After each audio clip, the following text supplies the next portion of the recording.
Oke guys, welcome back to Daily Charting with Toshi, di mana kita akan daily chart your favorite cryptocurrencies. Oke, dalam 24 jam terakhir, cryptocurrency market meningkat sebesar 0,17%.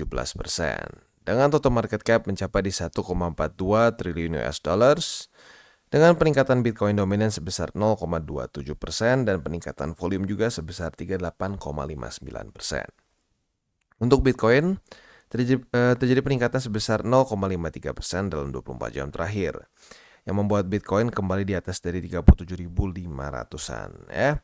Untuk Ethereum, good newsnya apa? Dia masih bertahan di atas dari 2000 dan meningkat sebesar 0,25%.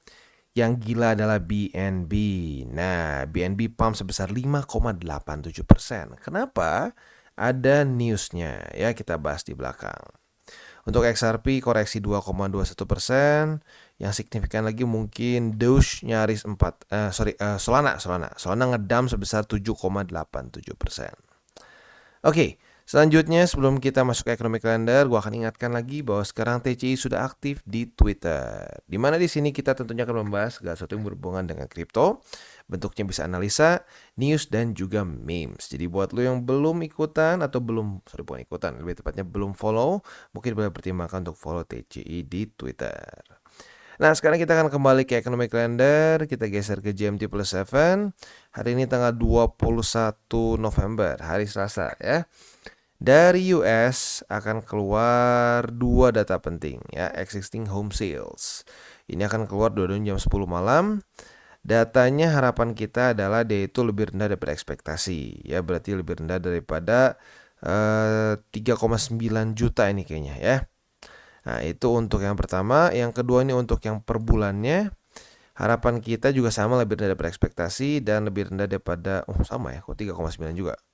Oke, jadi itu kurang lebih untuk hari ini dua data penting dari US dan akan keluar nanti jam 10 malam. Nah, untuk besok kita coba intip dulu tanggal 22 November hari Rabu akan keluar FOMC meeting ya. Nah, ini subuh. Jadi harus siap-siapnya dari hari ini ternyata ya. Jadi ini akan keluar jam 2 subuh malam. Akan ada kemungkinan extra volatility. Jadi ya ekstra hati-hati ya. Nah, harapannya apa? Ini tentunya nggak ada forecast ya, tetapi harapan kita adalah semoga hasil dari meetingnya ini keluarnya lebih dovish ya, kata-kata seperti inflasi sudah mulai terkontrol, kita kemungkinan bisa mulai menurunkan interest rate.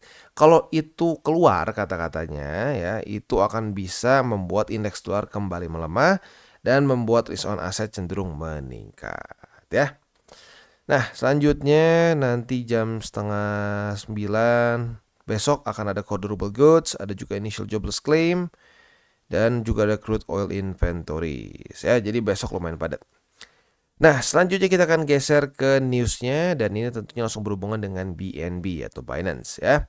Jadi Binance atau BNB ngepump karena kemarin DOJ ada possible deal dengan Binance ya. Jadi intinya apa?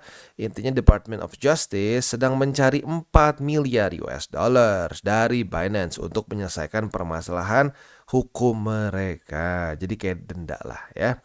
Jadi ya mungkin kasarnya gini ya. Di Amrik juga sekarang UUD gitu ya. Ujung-ujungnya duit juga begitu. Jadi ya apa namanya, mungkin ya di sana mungkin lagi mau ini ya, udah mau mendekati resesi jadi butuh duit mungkin ya. Makanya ya sudahlah, yang penting beres begitu. Dapat duitnya lumayan 4 miliar ya. 4 miliar rupiah aja gede, ini 4 miliar dolar. Jadi ya semoga cepat beres lah ya. Bayar-bayar udah gitu selesai, biar ya bisa kesannya bisa tetap ada market di US lah ya. Oke, nah selanjutnya kita akan geser ke analisa di Twitter. Ini kita ngomongin soal Bollinger Band yang ditaruh di bawah. Biasa Bollinger Band itu kan bisa di atas ya, bisa di si candle-nya atau di bawah. Jadi bentuknya kayak RSI.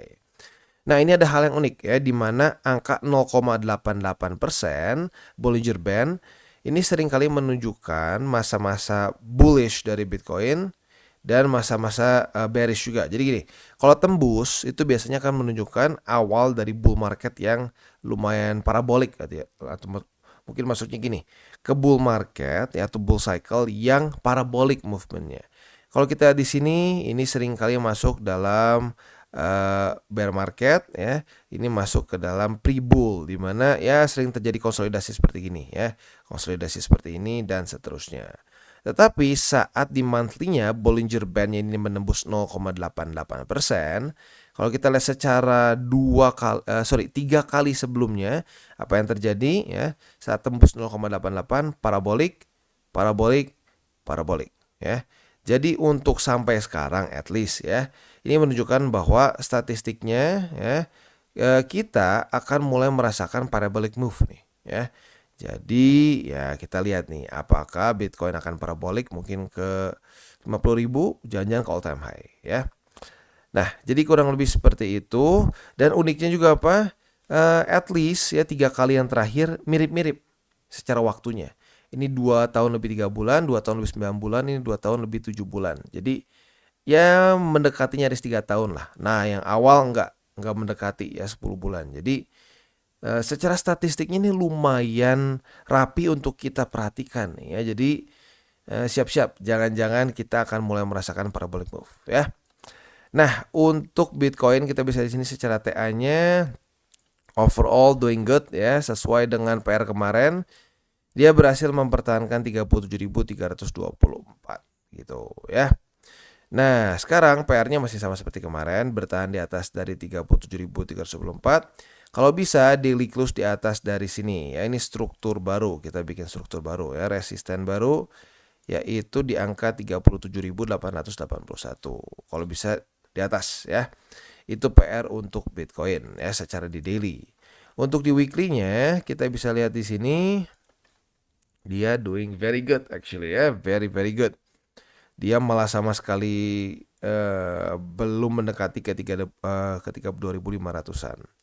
Jadi si PR-nya masih sama, bertahan di sini ya, konsolidasi di sini sampai bull support band menjemput. Yang sekarang tepatnya itu udah di angka 30.000 ya 31.000 lah kalau kita bulatkan, dan 29.970 ya kalau dibulatkan lagi-lagi 30.000 ya. Jadi itu kurang lebih PR untuk di weekly-nya. Untuk indeks dolar kita bisa lihat di sini ya. Good news ya, good news. Ini lebih daripada ekspektasi gua jujurnya ya. PR-nya kemarin kan seperti ini. PR-nya itu reject 1, reject 2 di sini dan buat lower low. Tetapi ternyata ya dia sudah lumayan bearish, jadi langsung tembus EMA 200. That's good ya. Nah, sekarang PR-nya adalah retest 103,13. Kalau sampai mantul di situ, semoga ke reject oleh EMA 200 ya. Retest 1, retest 2 di sini. Nah, buat lower low lagi sehingga daily close di bawah dari 103,13. Itu PR untuk DXY ya. Nah, selanjutnya kita akan geser ke buy limit, tetapi sebelum kita masuk ke buy limit, seperti biasa gue akan disclaimer dulu bahwa semua konten dari TCI bukanlah financial advice, ini semua bentuknya adalah edukasi. Lalu bagaimana cara untuk mendukung TCI? Ada banyak caranya, lu bisa like our video, bisa share our video, atau juga bisa menggunakan link referral kita di bawah. Dan sekarang kita akan dengar dulu pesan-pesan dari sponsor kita pada hari ini. Oke, today's video is brought to you by Bybit. Dimana di Bybit ini kita bisa melakukan berbagai macam hal, mulai dari trade sesimpel spot trading, ataupun juga kita bisa derivative trading. Dan tentunya di Bybit ini banyak sekali promo-promo, salah satunya yang sekarang sedang berjalan adalah 8 juta USDT prize pool yang kita bisa dapatkan di 2023. Dan ada Lamborghini dan juga Rolex yang menunggu kalian. Dan juga buat kalian tertarik untuk masuk di Bybit, ada juga sign up bonus mencapai 5.000 USD ya. Di sini tentunya kita bisa lakukan berbagai macam hal ya, trade berbagai macam aset class juga. Buat kalian tertarik bisa silakan menggunakan link referral kita di bawah, dan buat update mengenai mengenai segala macam hal yang paling baru mengenai Bybit bisa cek di link description kita di bawah. Dan seperti biasa kita mulai dulu dengan Bitcoin. Untuk Bitcoin buy limit pertama di 37.324. Buy limit kedua di 36.617 dan buy limit ketiga di MA20 di angka 36.296. Itu untuk posisi spotnya. Untuk posisi futures kita sudah dapat posisi long karena sudah terjadi retest 1, retest 2 di 37.330 lah kalau kita bulatkan ya. Nah, untuk posisi long kita ini target TP-nya jelas yaitu di 37.881 ya. Itu untuk posisi long. Untuk posisi shortnya kita balik logikanya. Retest 1, retest 2 di 37.881. Kita bisa buka posisi short dengan target TP kita di 37.324. Dan kita masuk ke Ethereum. Untuk Ethereum dia buy limit pertama masih sama di 2004. Buy limit kedua di MA20 di angka 1969 dan buy limit ketiga di 1943. Itu untuk posisi spot di Ethereum. Nah, untuk posisi futuresnya kita bisa lihat di sini sudah terjadi retest 1 di resisten dan di support. Jadi pada hari ini kita bisa limit posisi long dan posisi short. Posisi longnya di 2004 ya. Apabila terjadi retest kedua, kita bisa langsung kebuka posisi longnya dengan target TP di 2060.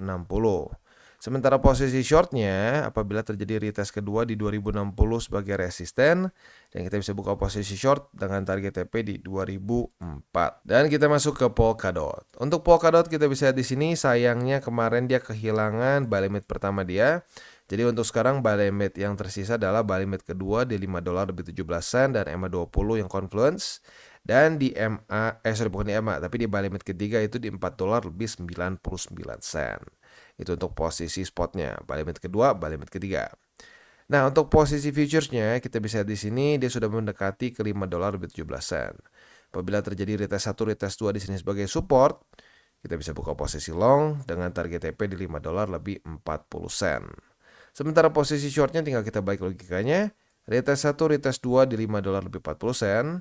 Kita bisa buka posisi short dengan target TP kita di $5 lebih 17 sen. Dan kita masuk ke Cardano. Untuk Cardano kita bisa lihat di sini dia masih reject oleh 38 sen ya. Untuk posisi spotnya masih sama.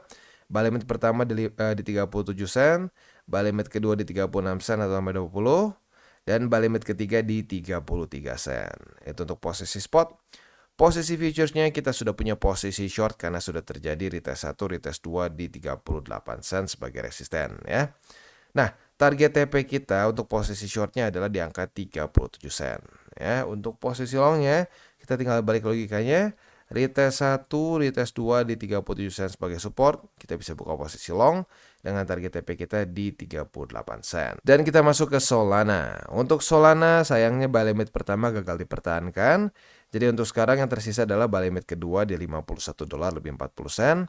Dan buy limit ketiga di $47 lebih 47 sen. Ya, itu untuk posisi spotnya. Untuk posisi futuresnya apabila terjadi retest 1, retest 2 di $58 lebih 85 sen. Kita bisa buka posisi short dengan target TP di $51 lebih 40 sen. Atau boleh juga di MA20 yang nanti tentunya akan semakin naik ke atas. Nah, untuk posisi longnya tinggal kita balik logikanya. Retest 1, retest 2 di MA20 atau di $51 lebih 40 sen. Kita bisa buka posisi long dengan target TP kita di $58 lebih 85 sen ya. Jadi kurang lebih seperti itu untuk DCWT kita pada hari ini. Sekali lagi gue ingatkan, hari ini akan keluar beberapa data penting ya, yaitu data existing home sales jam 10 malam. Dan jangan lupa juga nanti subuh akan keluar data FOMC meeting. Jadi siap-siap market bisa bergejolak di situ ya.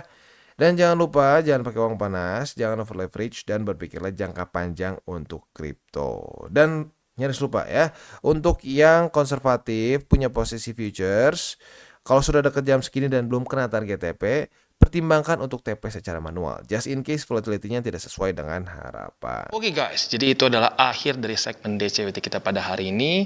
Dan jangan lupa bagi kalian yang merasakan manfaat dari segmen ini, jangan lupa untuk share ke teman-teman kalian. Dan apabila lu pengen mensupport channel kita, ya TCI, jangan lupa untuk menggunakan link referral kita di bawah.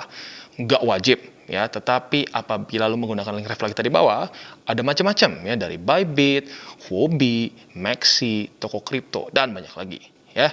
Ya, walaupun nggak wajib, tapi kalau menggunakan link referral kita, lu secara langsung membantu perkembangan dari TCI. Dan satu lagi, jangan lupa juga untuk join Telegram group kita, di mana kita bisa ngobrol-ngobrol santai mengenai dunia cryptocurrency secara dua arah. So, jangan lupa untuk like, subscribe, click the bell icon, and see you on the next video.